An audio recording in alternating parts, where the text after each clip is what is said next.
Hello everybody and welcome back to the DGS. We have just finished pressing on Beppo, and in the middle of pressing Beppo, Fairplay had a little bit of a moment there, so we're gonna find out what the heck he was getting all worked up over. Fairplay's son is getting riled up. Depending on how I respond here, I may be able to drag out some new information out of him. I just happened to witness the exact moment of the crime. I wonder. There's no way it happens. There's no way. Oh, no, there goes my stylus. Sorry. Well, I must agree that it hardly seems likely. It'd be a different matter if you'd been peeping in through the skylight at your feet from the upper deck seats the whole time, though. Peeping? A city banker? I, as a banker, remember it clearly. The horrific sight I saw that night. Very well then, witness. Yes, Your Honor. Add the sight that's been burned into your memory to your testimony. Yes, I suppose I'd better. Will do. Okay, Mr. Banker. Way the blood stain buffed his hands after stabbing the victim. How could I forget such a thing?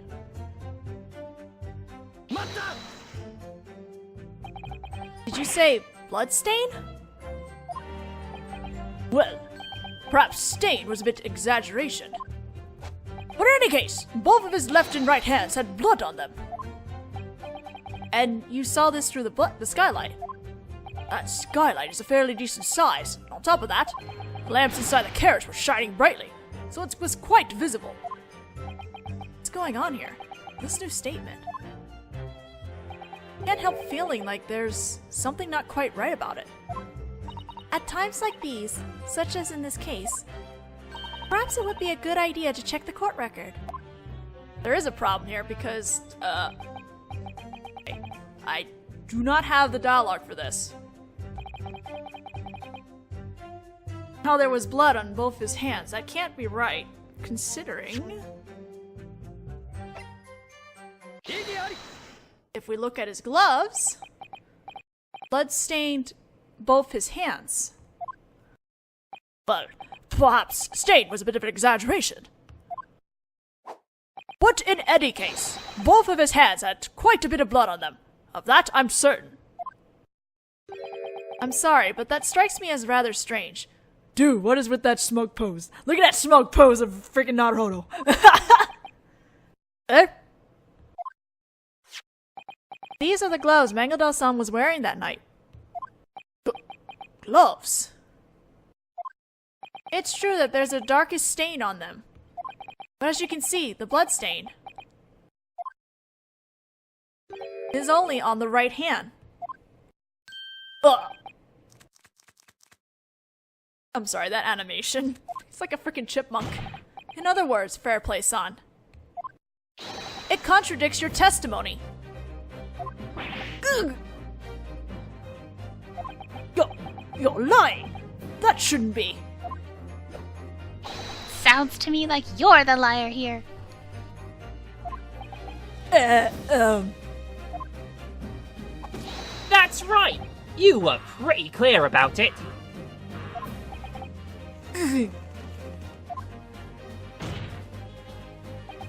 Fairplay-san, if your words just now have been false, then it calls your entire testimony into question. I saw the moment that the defendant stabbed the victim. Is that true? Well.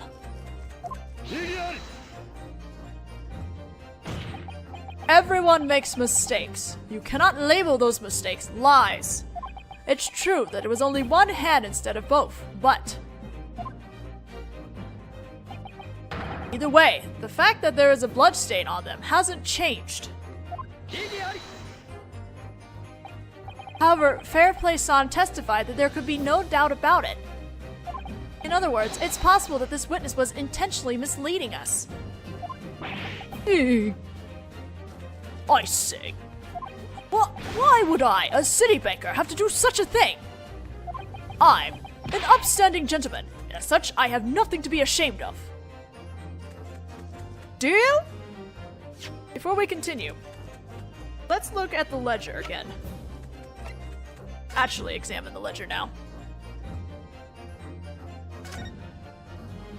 This ledger is stuffed with Englishmen's secrets. Huh. I wonder if it's really alright for us to snoop in here. Well, it's not as if we know many English gentlemen anyway. Aside from that famous detective. What if... I hope you're not expecting to find Home-sama's name in there. Anyway, let's see what's inside.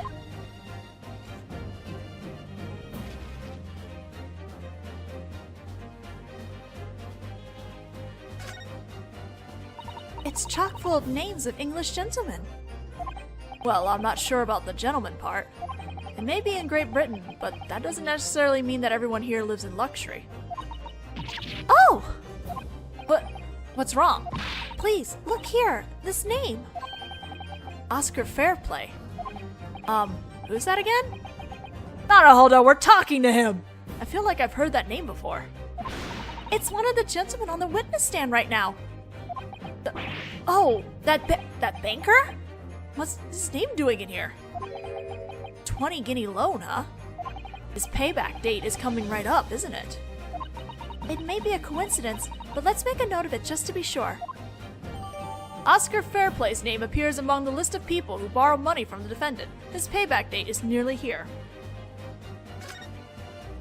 Alright. What we needed to do...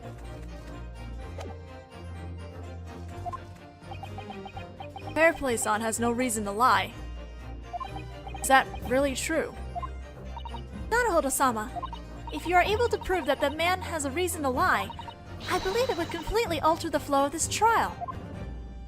Evidence that points to a reason that he lied in his eyewitness testimony. I don't have proof. I have proof. Your Honor. What is it, defense? The defense is prepared to present evidence. Well, evidence, you say? Evidence that this witness has a reason to give false testimony about Mango-san. What? Very well. The court requests that the defense present this evidence. Evidence that indicates a possibility that the witness gave false testimony. Let's present that ledger. This is the defendant, Mr. Mangodal's customer ledger.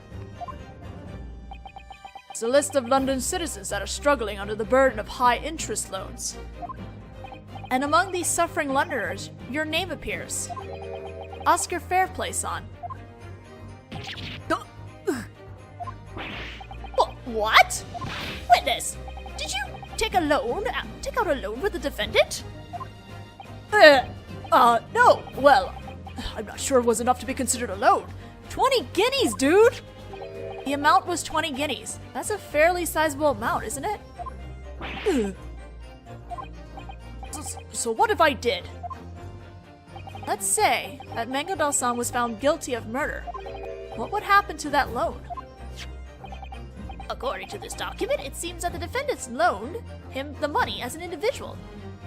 Meaning that if the defendant were to receive the death penalty, all his transactions would be nullified and all debts to him voided. Voided?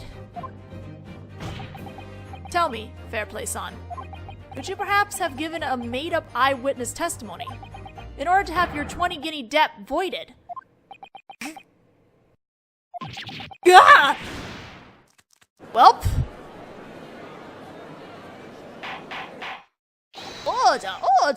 Order! Oscar Fairplay. Yes. Allow me to confirm this with you one last time. Be aware that the answer you give will have a profound effect upon your fate. Did you actually witness the exact moment that the defendant used the murder weapon to stab the victim? This man. That silence tells us everything we need to know. You weren't testifying truthfully. One moment, please. It's true that I may have exaggerated a smidge. A smidge? However, at the very least, I definitely saw that both the killer's hands had blood on them. However, these revealed the truth. There's only blood on one hand. Be that as it may. May I have a moment? What is it, Lady First Son? Mr. Lady First. Not calling him son, because this is an English judge. Actually, I'm pretty sure I saw the same thing. What thing? The blood, you know, on the defendant's hands. I'm fairly certain it was on both of them. Eh? Eh? How? Excuse me? It seems that we need to hear testimony one more time about what these witnesses really saw or didn't see. Is that clear? Yes. Naruhodo-sama. It seems that the tides have changed a bit. Yeah, you're right. Maybe this will finally be my chance to make my counterstrike. Witness testimony! What we really saw. And the music has picked up. Both of the murderer's hands had blood on them, it's true. I clearly saw it. But as for the moment from that the defendant stabbed the victim, I suppose you could say I did see it. The knife used to stab the victim, and the blood on both the killer's hands. I also remember that. Aside from hearing the scream from the upper deck, I didn't see anything. Oh. Either way, if there had been any other passengers on the carriage, I'm certain we would have seen them.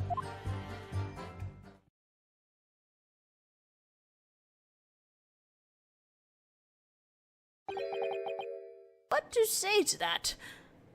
Witness, you didn't see the moment of the crime. My deepest apologies, but Your Honor, there were no other passengers in the carriage, and there was blood staining both the killer's hands.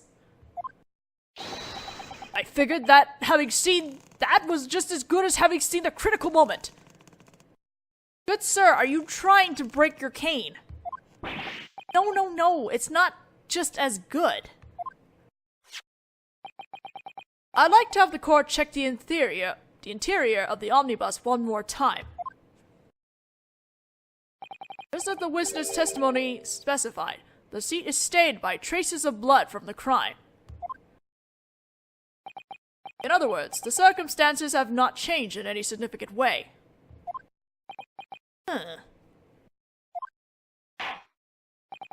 Now then, defense, your cross-examination. Yes, Your Honor. Getting more and more confident as the case goes on, if you noticed. Kinda adorable. Alright, let's press on things.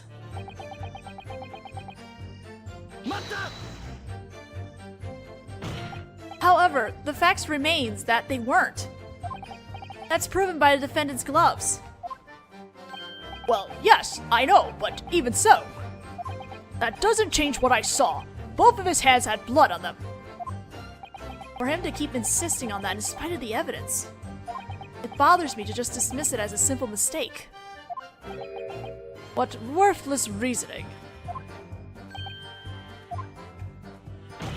Whether it was both hands or just one, the most important point hasn't changed. The fact that right after the crime, there was blood on the victim's hands.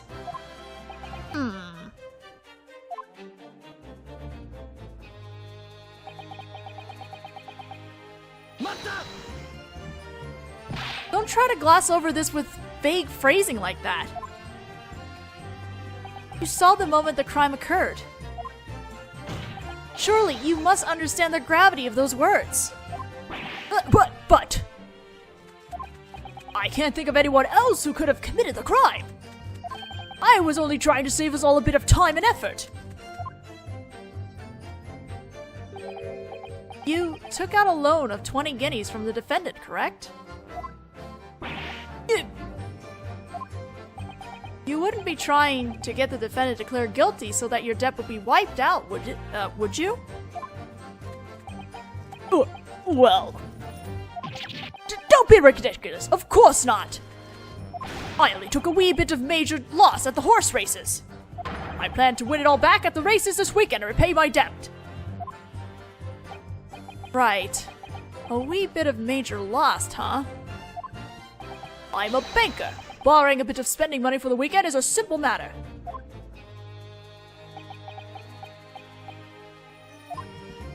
I feel like you've just voiced an incredibly problematic opinion.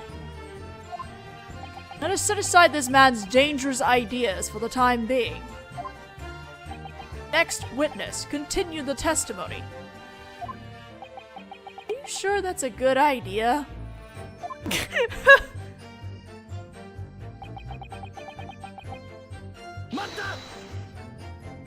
You saw it as well. Blood on both his hands. Yes, I mean, I know. There was only blood left on one of Mr. Mangadal's gloves. That's correct. But for starters, according to my memory, Mr. Mangadal wasn't wearing gloves when he was sitting beside the victim. He wasn't wearing these gloves? Oh shit. Right. I think that's why I was able to see the blood so clearly. Got a point. The bloodstain is dark on the leather, kind of hard to see. Incidentally, that night when the officer restrained the defendant at the scene of the crime, there were no traces of blood on his hands when the gloves were removed. That's what was reported. No blood on Mangadal-san's hands. That's quite curious. There must be something there. Maybe.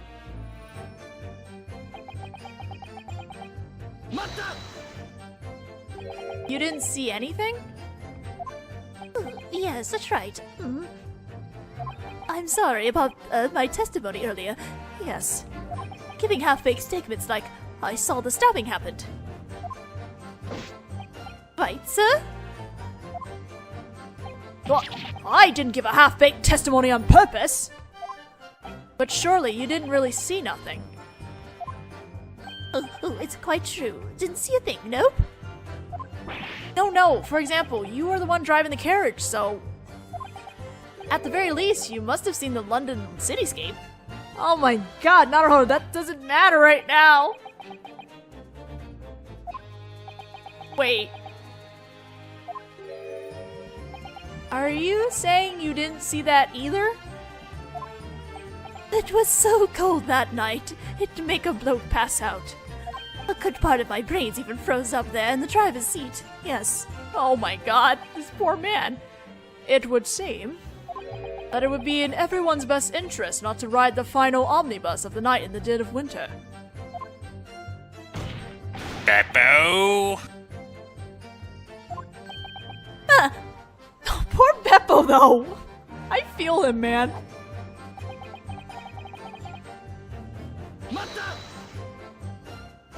You witnessed the murder from the seats on the upper deck, right? Yes, that's right. I felt as though I froze into the seat. Yes, I witnessed it while shivering in the cold. For starters, what made you choose to sit on the upper deck? Well, you see, I couldn't get into the carriage. You couldn't get in? And why was that? That carriage was locked from the inside. Even when I knocked, they wouldn't open it for me. Locked? That's right! The door of this public transport vehicle was locked from the inside. The sheer cheek! I had the same problem. When I knocked, the passengers inside made gestures to shoo me away. That's why we had to sit on the upper deck and look down into the carriage. No, perhaps it would be more accurate to say that we glared into it. And it's because of that we can say this so decisively. If there had been another passenger in the carriage, we definitely would have seen them. Stating the obvious, I wonder about that bit of testimony those two just gave. about being able to see everything inside the carriage to the skylight. They could have seen everything. It's possible there were parts they couldn't see. The second one that they couldn't see. Fair play, San. Please confirm this for me once more. On this omnibus, you witnessed the murder while sitting in the upper deck seats and looking down through the skylight, correct? Yes, precisely. In that case, it seems that there are some places within the carriage seating that you wouldn't be able to see. What? That's ridiculous. It's true that at this moment, I can't say this with complete certainty, but when the murder occurred, it's possible that there was another passenger in the omnibus.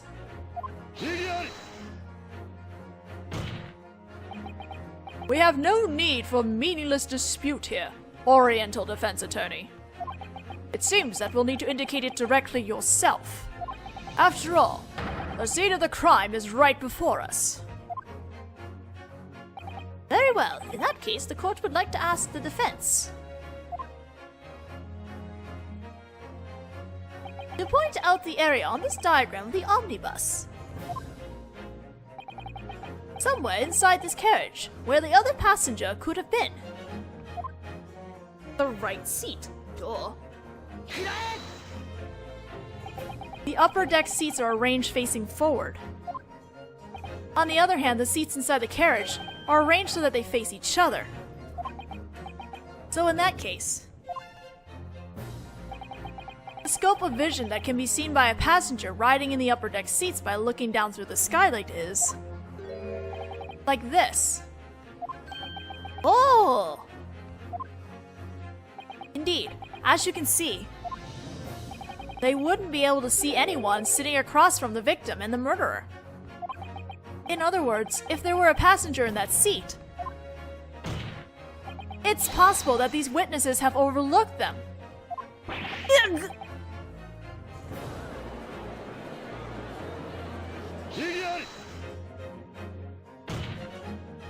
It's possible that someone could have been sitting there, you say. It seems that your nation employs the foul practice of escaping through vagueness. Indeed, here in the British court system, proof is everything. Evidence is everything. At the very least, let me see. The mystery passenger that you insist was there. It would be an entirely different matter if you were prepared to give the name of that person. What do you think, Naruhodo-sama? I wonder, do I have an idea who it could have been? This person, sitting in the seat in the witness blind spot. I have an idea, I have no idea. I have an idea. Understood. The defense would like to present the person's name. Oh boy, time to drink some wine. Foolish. For a person who doesn't even know his place to think he could provide an answer. I hope you understand how dearly it will cost you. In that case, the court would like to hear the defense's answer. This is just the chance I've been waiting for, to strike back. That night, when the murder occurred, the person who was likely in the seat in that blind spot was... well, let's try Mango Doll.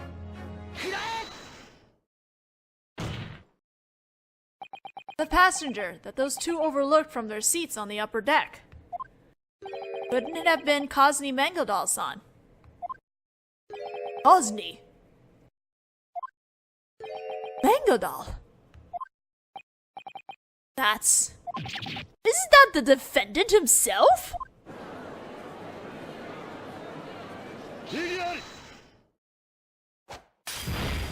And now we're throwing the chalice into the fire.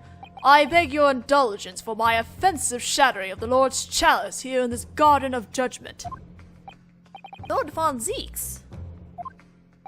I was sure that even in that little oriental island country across the sea, there existed something that could be referred to as culture, but it seems that was an overestimation. What do you mean? Listen well, savage country exchange student who knows nothing of logic. Jeez! We're getting really mean here. At the time of the murder, the defendant and the victim were seated side by side. The witnesses testify to that. Wouldn't you say that's an awfully basic premise of this case? And that basic premise may be mistaken. What? The ones sitting next to the victim were Megadol-san. And that creates an inexplicable contradiction. Contradiction? These, the defendant's gloves. The two witnesses both testified the same thing in this regard. The murderer sitting next to the victim, both his hands were stained with blood. However, the fact is that it simply isn't true. There are traces of blood only on one hand. The important thing to note here, that even when the witnesses were shown this decisive evidence, they didn't alter their testimony.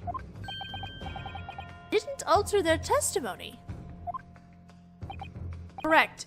Even now, these two witnesses still recall clearly that both hands were stained with blood. In other words, their memories must be correct. That's what we can conclude. Beside the victim sat an as of yet unknown third party, and both that person's hands were stained with blood. Just who do you propose this third party was? Naturally, it was the real killer. What's this? The real killer?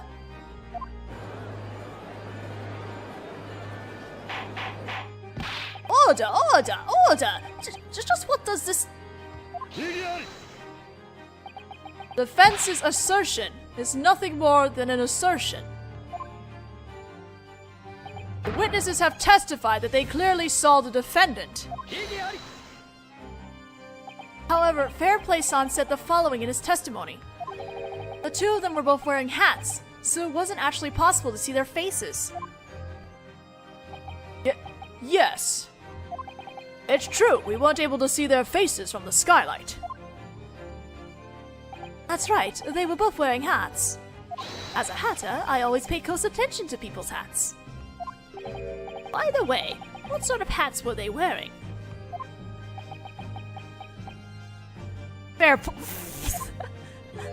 I can't really remember. Good job! I thought you were supposed to be a hatter. Either way, it's impossible for there to have been a third passenger in the carriage. How can you be so sure? If there was such a person, the defendant himself, Cosney Mangodal, would have corroborated that. Or could it be that you intend to claim this, that the defendant overlooked the true killer in the carriage with him, or some such? Gah!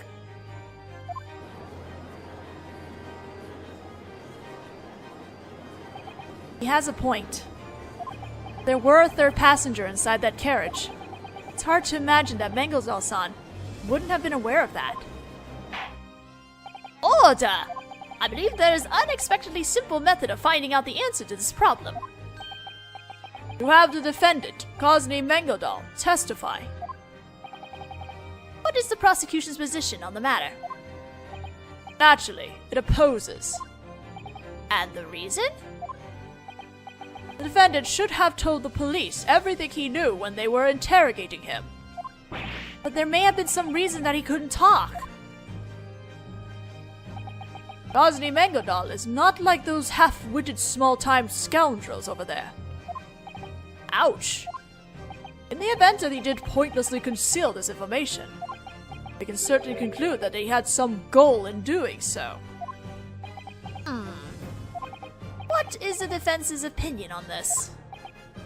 Your Honor, should I request that Mengodo-san be allowed to testify for himself? Request, don't request, we are requesting.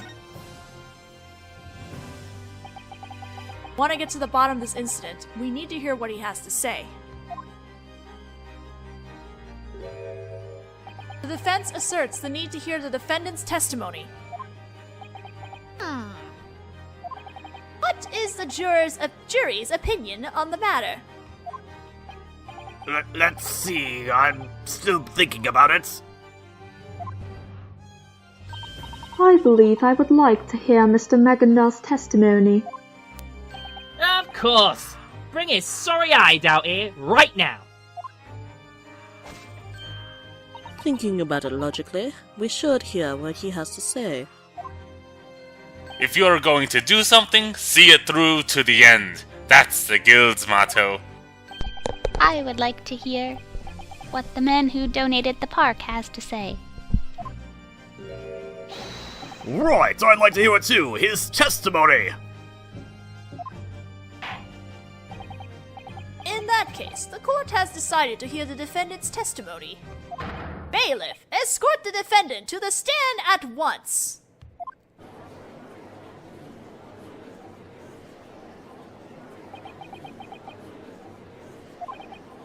With this, maybe we'll finally uncover the truth behind what happened that night.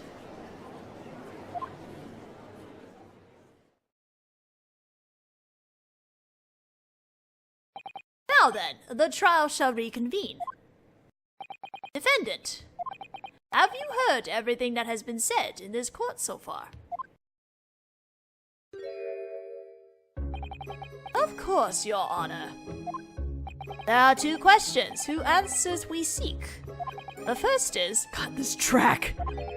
was there a third passenger on the omnibus that night as the defense has asserted? The other is, if there was such a person, why did you hide that fact from the police? Good lord, you're all too good at what you do. I can't hide a thing. I simply can't. What do you mean, witness? To tell the truth, I've been agonizing all this time over whether I should mention it. Bengadal-san, It's just as my lawyer has stated. That evening in the carriage, there was one more passenger. That's true. There was a third passenger. And I allowed that passenger to escape the scene of the crime. what?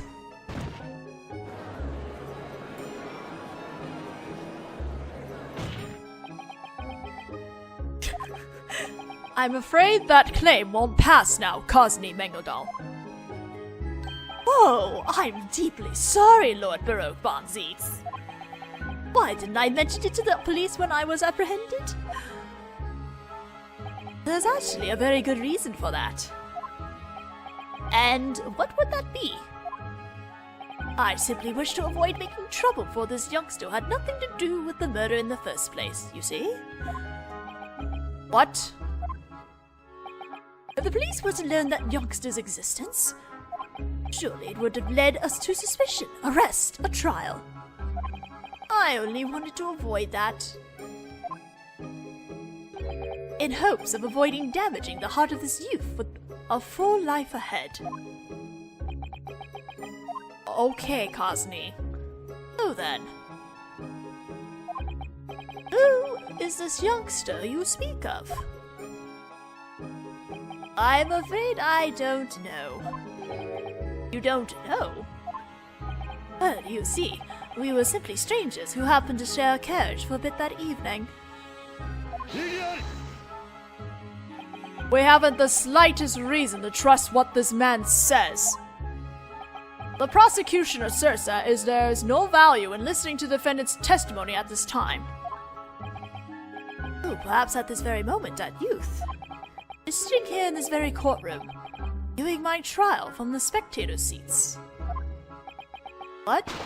Whoa! Smoke! Ah! Fire! The courtrooms is burning! Someone, he's getting away! After him! Run him down! It's no good. What the heck is... Naruhodo-sama, we're in danger. Please, get on the floor. Bailiff, don't let the defendant escape! Secure the omnibus! The court is now in emergency recess. Bailiff, apprehend the defendant at once. Everyone else withdraw from the courtroom. Well then. Suddenly got very exciting in the courtroom. We were dragged forcibly from the courtroom by the bailiffs. The courtroom was utter chaos with everyone scrambling to save themselves. Without any idea as to what had just happened, the trial was temporarily put on hold. And we're getting it to be continued. We went slightly over, but we got really close to be continued, so I figured let's just keep going until we get here, so. Shall continue on with this case in the next next video then. Hopefully things are okay.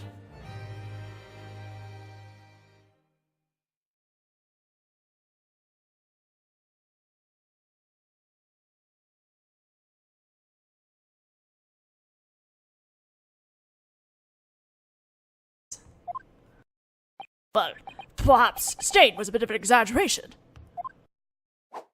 But in any case, both of his hands had quite a bit of blood on them. Of that I'm certain. I'm sorry, but that strikes me as rather strange. Dude, what is with that smoke pose? Look at that smoke pose of freaking Naruhodo. Eh?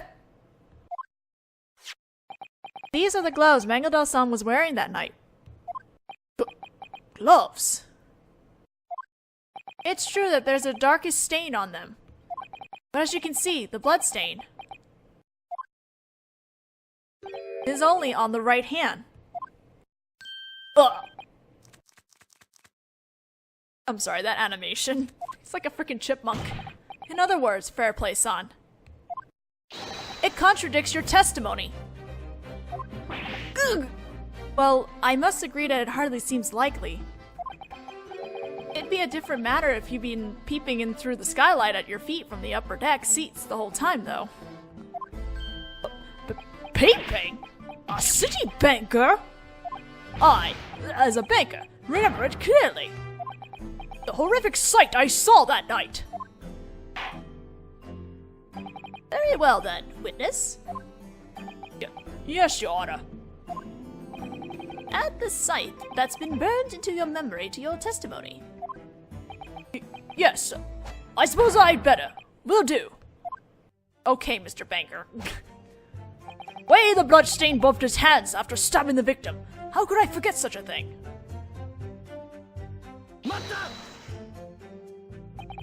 Did you say blood stain?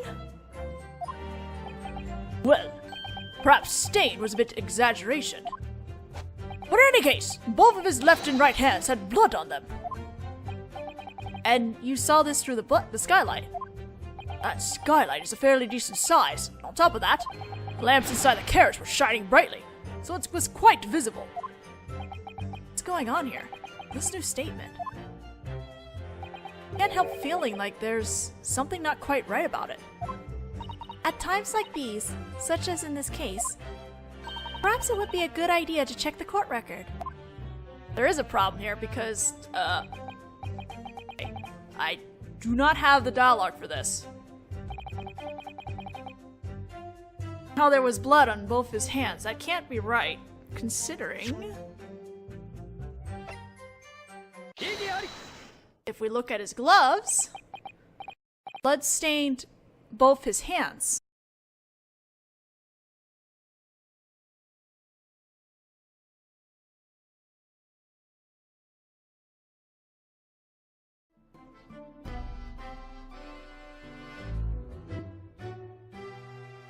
Hello everybody and welcome back to the DGS.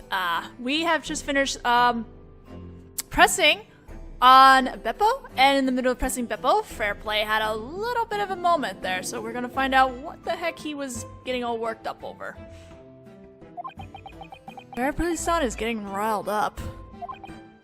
depending on how I respond here, I may be able to drag out some new information out of him. I just happened to witness the exact moment of the crime. I wonder. There's no way it happens.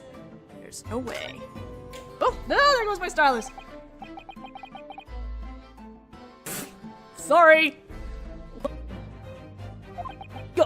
You're lying. That shouldn't be. Sounds to me like you're the liar here.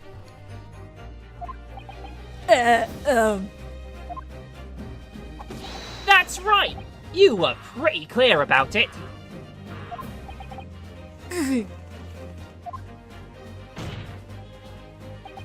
Fair play, San. If your words just now have been false, then it calls your entire testimony into question. I saw the moment that the defendant stabbed the victim. Is that true? Well.